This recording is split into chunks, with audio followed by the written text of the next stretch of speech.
자, 안녕하세요. 코인 명가의 엘스입니다. 현재 시각은 11월 1일 월요일 3시 30분을 지나고 있고요. 오늘 분석해보고 알아볼 코인 같은 경우에는 이제 주말 사이 대장 코인 그리고 주도 코인의 역할을 해줬던 디센트럴랜드입니다.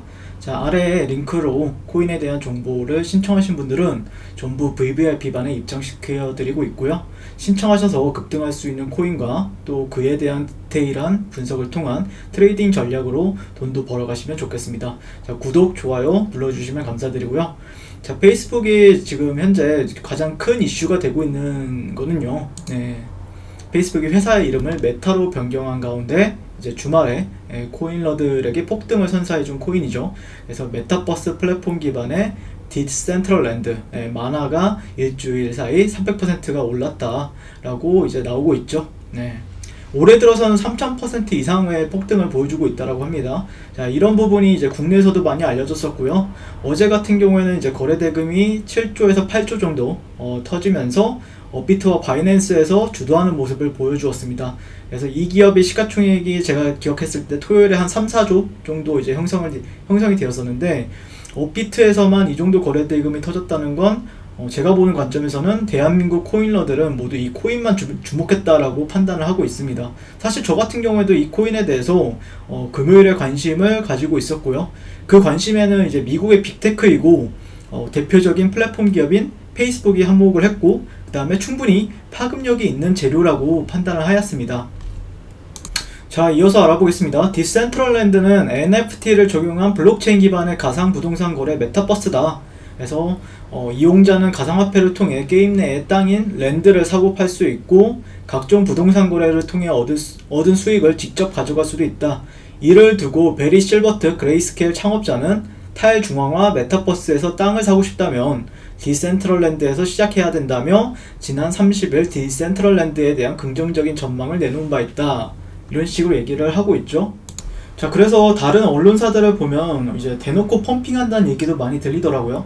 근데 저 같은 경우에 이제 반대로 말씀드리면은 이 베리 실버트라는 사람이 상당히 영향력이 높아졌고, 앞으로 또 이 사람이 언급하는 코인이라든지 투자하는 코인에는 주목을 해야겠다라는 의견을 드릴 수 있을 것 같고, 한편 포브스는 페이스북이 회사 이름을 메타로 변경한 영향으로 당분간 메타버스 관련 가상화폐에 대한 관심이 늘어날 것이라고 이제 분석을 했다. 제가 이제 재료를 볼 때 가장 중요시 여기는 부분이 앞으로도 지속적으로 기대감이 형성될 수 있을 것인가, 아니면은 시세의 연속성을 보여줄 것인가, 이런 부분인데, 제가 바라보는 관점에서는 충분히 가능하다라는 관점이에요. 그래서 앞서 이제 지난 28일 마크 저커버거 페이스북 최고 경영자는 페이스북은 앞으로 소셜미디어 기업이 아닌 메타버스 기업으로 재탄생할 것이다 라며 메타버스 관련 사업을 대폭 늘릴 예정이라고 밝힌 바 있기 때문에 이런 부분에 있어서는 계속해서 주목을 할 필요가 있다라고 생각을 하고, 이와 관련해 데니스 비노크로프 시너지 캐피탈 수석 전략가는 페이스북의 리브랜딩 전략으로 인해 메타버스에 대한 관심이 더욱 커졌다면서 메타버스 가상화폐의 대표주자로 꼽히는 디센트럴랜드의 가격이 더욱 오를 가능성이 생겼다라고 평가를 했다라고 합니다. 그래서 변동성이 커진 만큼 이제 주가 조정 같은 경우에도 상당히 좀 강하게 주는 흐름이긴 한데, 제가 봤을 때는 그렇다라고 해서 이 정도 하락이 이렇게 조정을 받았다라고 해서 제가 추세가 깨졌다라고 말하기에는 좀 무리가 있다라고 생각을 하고 있고, 그런 관점에서 본다라고 하면은 조금 이제 업비트도 업비트지만 이제 다른 거래소들도 조금 참고를 해보면 되지 않을까라고 생각을 하는 부분이 있습니다. 어찌됐든 정말 업비트 내에서도 엄청난 거래대금을 발생하였고, 그다음에 바이낸스 같은 경우에도 상당히 큰 거래대금을 발생을 시켰어요. 근데 업비트가 굉장히 압도적이었기 때문에 업비트 거래소 기준을 보는 것도 맞겠지만, 어찌됐든 지금 옛날 차트를 조금 살펴보니까 얘네가 현재 박스권을 좀 형성을 했더라고요. 이런 데가 지지 구간을 형성을 했고, 이런 데는 저항을 한 4차례 정도 받고 다시 강하게 돌파 이후에 눌림을 줬고, 눌릴 때 지지를 받게 되니까 다시 한 번 더 이 직전 고가를 뚫어냈기 때문에 실제 기준이 그렇게 많지는 않지만, 어찌되었든 제가 보는 관점에서는 조정을 받더라도 이런 구간들은 상당히 지지를 해주게 되면은 다시 한 번 더 재차 추세적인 관점으로 현재 바라보고 있습니다. 그래서 바이낸스 거래소는 좀 참고를 해볼 만하다라고 생각을 하고 있고, 그 다음에 이제 BTC 마켓 같은 경우에도 사실 이 직전 매물대라는 게 굉장히 밑에 있어요. 보시면은